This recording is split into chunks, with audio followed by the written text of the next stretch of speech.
So there's things that I'm learning as I'm like 1 week out from my competition that isn't really talked about, so I'm gonna talk about it.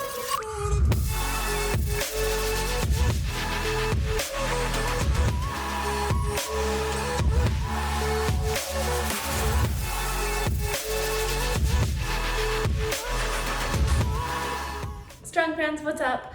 I don't even know what number this is, 11 of my prep series. I am recording this and I'm about 10 days out from the competition. I'm getting so excited, really excited for this. And I'm learning some things. I'm learning some new things and some things are coming up. It's things that I didn't know before. It's kind of new to me. It's things that you don't hear people talking about when they're doing a competition. So I want to talk about them. There are 5 things. So I'm going to go through those very efficiently and quickly. So let's get going. The first thing that I'm learning is there's no days off. And that isn't a badass, go hard in the gym kind of thing. It is that you need to be on all the time. Currently, as I am like 10 days out from my competition, I am going to the gym every day, whether it is just doing cardio in the morning or it's cardio and my training session. I'm going into the gym every single day, but it's not just me working out. Remember, like there is absolutely everything involved. Like I have to be on 24/7. Everything that I do, from my stretching to my mindset to the energy that I expend. I'm in a caloric deficit right now. Like I don't have a lot of energy to expend extra on top of like my prep stuff and my coaching business. There's no days off in the sense of like you always have to be on. There's no like, oh, just rest because it's a weekend. Oh, it's Sunday. No, you're always on.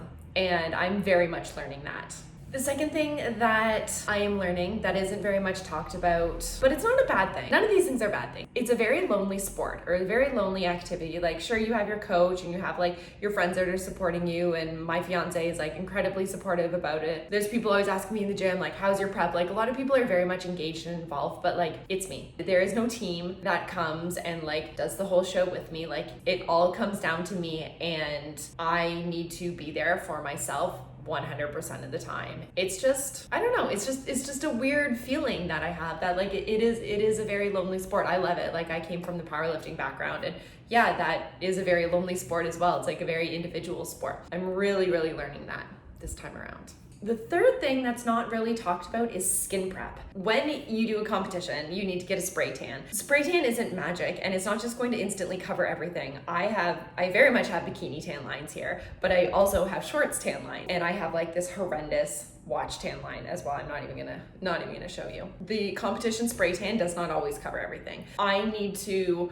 work on getting rid of my natural tan lines, but then I also need to prepare my skin in order to get the spray tan. I have been listening to a bunch of different podcasts lately, just trying to get me into the mindset of competitions and show day and things like that. So I learned that from this. Also, my opposing coach had mentioned like you need to do skin prep and stuff. So kind of like learning a little bit on my own and digging into it a little bit more. I need to get rid of my tan lines. I need to exfoliate my skin and I need to be moisturizing. And I know I'm not an influencer in this sense in terms of brands and products and stuff, but I am gonna tell you and show you what I've been using. So shout out to my girlfriend Cass, who told me about this Natural Glow by Jergens. I didn't even think that I could get this here, but I found it at Walmart. So this is like 3 days to glow. It's not perfect, but I have noticed a little bit of a difference with this to get rid of my shorts tan lines, just a little bit. We're currently in the middle of some kind of like tropical depression storm thing going on here, so there's not much sun.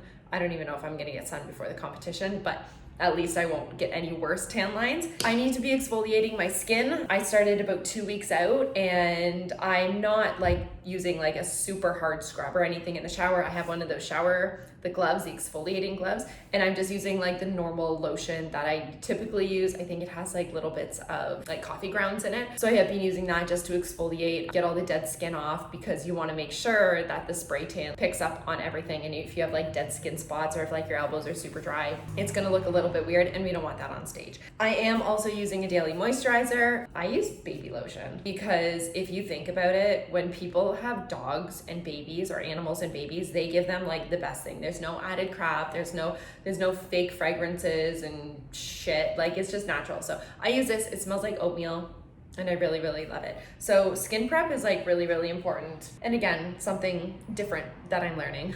The fourth kind of uncommon thing that I'm learning is how specific we need to be. So every team and posing or prep coach is going to be a little bit different in terms of this, but I am tracking everything from my sodium intake, water intake, the specific nutrients in terms of like my fiber intake, obviously my protein, carbs, and fats. I am assigned to put a certain amount of sea salt on all of my meals, and that's it. No added condiments right now. We cut that out about 2 weeks out. So I do not have, other than amino acids, I don't really have like any other powders or anything mixed in. I've cut out protein powder. I don't have like my Canadian protein, the maple flavor that I put on like everything. No added stuff, no gum, just honestly like removing all of the variables, because every single detail like really matters when we are fine tuning the physique. Water intake needs to be the same every single day. So like the fine details are so important. And like, yeah, it's really boring. And like, I just want to put stevia on stuff. And like, I totally love liquid stevia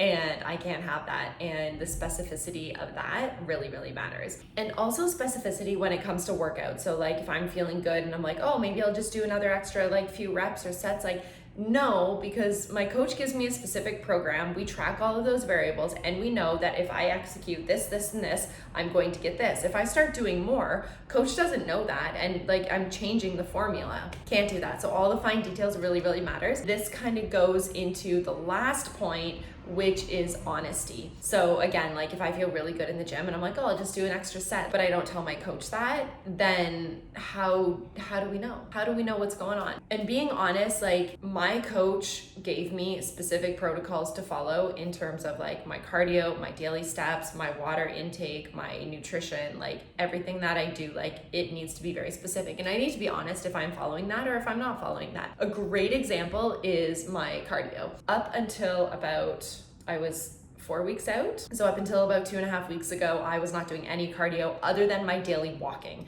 My daily walking is just something that naturally happens. When we had started, I was averaging, I think about 10,000 steps. And as we got to about 6 weeks out, he asked about my steps. I looked at my Apple Health app to see what my average was. And I was like 11,500. He goes, okay, I want you doing 13,500 on average for the week. And then a couple days after that, I went out for a walk. I ended up going like shopping downtown 2 days in a row, and I racked up like 20,000 steps both of those days.